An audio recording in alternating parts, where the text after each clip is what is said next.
and Muslims. Well, it's not very surprising that someone would know more about Jesus than Muhammad. Yeah. Well, he's illiterate. He lived 600 years later in a different place. He didn't know. But we learned something. I don't know too many people who don't know more about Jesus than Muhammad did. Especially today. But we learned something important from the demons. Although they knew he was the Son of God, that profession didn't save them. It destroyed them. Right. Because a true profession that's from the heart results in trusting Christ completely and in turning to him in obedience. Yeah. That's what James says. The demons believe and tremble. That's right. No, and notice they did tremble. They said, have you come here to judge us before the time? Yeah. You got demons. These are powerful spiritual beings. They see Jesus and they say, and they're terrified, are you coming to judge us? They recognize Jesus as one who would pass judgment on them, can send them straight to hell. These are the demons. They know more than Muslims do about Jesus. Oh boy. All right. Well, let's take the next caller right now. Welcome. You're on the air with Jesus or Muhammad? Muhammad. Okay. Hey, Muhammad, how are you, buddy? Good. I'd like to tell you that, guys, that I don't think that, it's not right for somebody to talk about another person's religion. Oh, okay. Yes, it's not. And I'm serious. And like how you guys talk about that people add stuff to the Quran is not like a newspaper or an essay or something that you can edit and add information into it. And only specific people can write the Quran. If anybody just writes the Quran, we'll go to jail. Okay. Tell us, Muhammad, are you a Muslim? Are you a Muslim? Yeah, of course I am. Whoa! Now, hang on, one second. I'm really puzzled by something you said. You said it's wrong to criticize another person's religion, and yet we open up your Quran, and over again we find the Quran condemning the beliefs of the pagans. We find it telling the Christians that we're wrong in our beliefs about Jesus' deity. That it tells the Jews that they're wrong. So since you've just said it's wrong to criticize another person's belief, you have set this up as a moral absolute. It is wrong to criticize the beliefs of a person who believes in a different religion, and yet the Quran condemns the beliefs of other people's religions. Do you condemn the Quran? You just did, but I'm going to ask you to do so directly and condemn this book and your prophet. Are you willing to do that, or are you going to be hypocritical and inconsistent and say it's wrong for you guys to criticize another religion, but it's okay for the Quran, it was okay for Muhammad? Please answer. Islam doesn't say that. What? Islam doesn't say that. Yes, it does. Can I read a verse from Whoa. As you're looking for me, 98.6? Ali. You guys sell your Bible. Ali. Hang on. No, we have to read this. Let me read for you Surah 9:30. And the Jews say, Uzair is the son of Allah. And the Christians say, the Messiah is the son of Allah. These are the words of their mouths. They imitate the saying of those who disbelieve before. It's calling us disbelievers because we say that Jesus is the son of Allah. May Allah destroy them, how they are turned away from the truth. We are turned away from the truth. We are going to burn in hell and be judged by Allah because of our false belief in the deity of Jesus Christ. That's what your Quran said, but you've already said that it's immoral and wrong to criticize the beliefs of another person or to condemn them because of their beliefs. You just condemned your own book, and now you say you haven't because it's not what it says. Have you read the Quran? Have you even read it? Sam? Yeah. Do you want to answer this, Muhammad, or you're going to avoid? His name Ali. This is Ali, right? Yeah. Of course I am. Well, we do believe in Jesus, and Jesus is one of... Answer the question. But that's not the question, Muhammad. The question is not whether you believe in Jesus. Well, I do believe in Jesus. We're not asking about Jesus, Muhammad. You're changing this topic. You said that it is wrong to criticize another person's religious beliefs.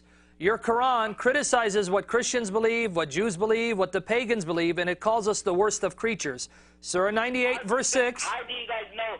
Because in the Quran, it says nobody makes fun of anybody's other religion. Well, so according to you, the Quran is inconsistent. Let me read to you. Certainly, they disbelieve who say, Allah, He is the Messiah, the son of Maryam. If you affirm the deity of Christ, you're a disbeliever. And what does the Quran say about the disbelieving people of the book? Let me read for you Surah 98:6. Surely those who disbelieve from among the followers of the book, this is people who affirm the deity of Christ. That's me, that's Sam, that's Pastor Joseph. Surely those who disbelieve from among the followers of the book and the polytheists shall be in the fire of hell, abiding therein. They are the worst of men, the worst of creatures. According to your Quran, we're going to be burning in hell because of our beliefs about Jesus and you're saying, how can you condemn the religious beliefs of others? That would be like me saying, same. you're going to burn in hell for believing in Muhammad and rejecting the deity of Christ, and you would say, oh, how dare you say that? Well, this is what your Quran's saying. Once again, Muslims have shown themselves to be completely inconsistent, just as we examine every single time with the minaret ban.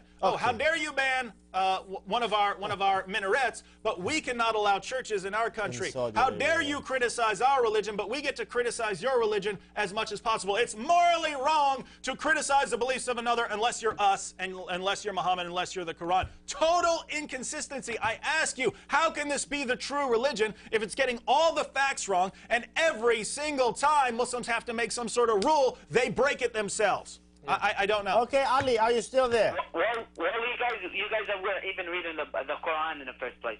You guys were reading the Bible. Okay, No, Ali, okay, you're not answering anything. You're not going to answer anything. Let me ask Ali Did he a just say question I was before we reading? go. Hold on. When I quoted the Quran to him over and over again, did he just say I was reading the Bible? He doesn't even understand the difference between the Bible and the Quran. Yeah, You don't know the difference when one is quoted? Okay, Ali, are you still there? Just one moment, Ali, because I appreciate your 2 calls now, and I just want to ask you a quick question. Do you think it's wrong to criticize a lie? There's someone screaming in the background. Yeah. Okay, Ali, thank you for calling. Okay, Ali Muhammad Hassan Hussein. Thank you so much for calling. We're going to go to the next caller. Maybe he can speak for himself. Have a good night, and please read the Bible. Accept the Lord Jesus. Amen. Without him, no one can be saved. Thank you, and good night. And call back tomorrow. Call back tomorrow. Yeah. And Do we have Sunday. any Muslims going to answer our objections or No, no. We haven't even gotten into the tons of verses where the Quran says that the Holy Scriptures, the Holy Bible, that Jesus had access to and Muhammad had access to, are the authentic, preserved words of God.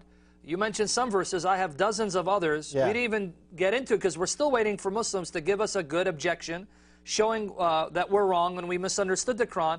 We've had no Muslim yet prove that we're wrong. The Muslims who have called, with the exception of Manu, have gone off of tangents, right?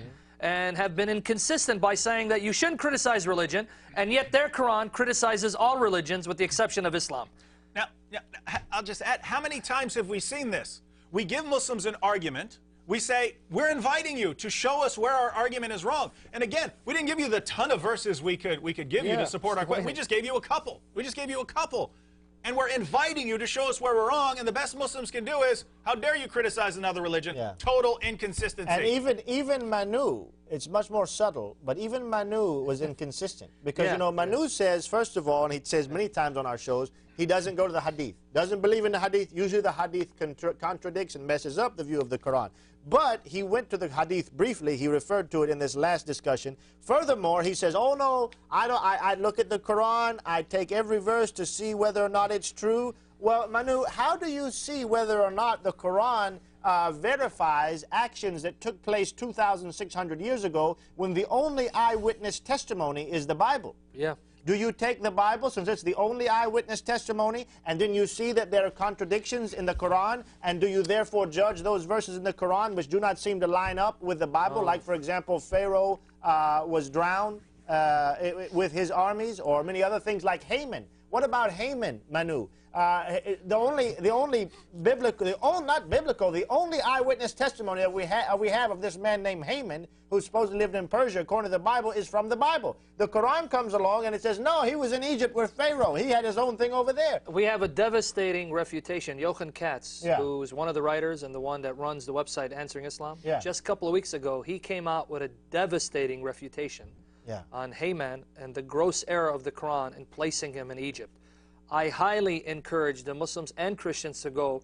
This is over 3 months of research where he contacted Egyptologists and examined sources, and he exposed several Muslim websites who were deliberately lying and deceiving and distorting the information. It is an annihilation, showing that the Quran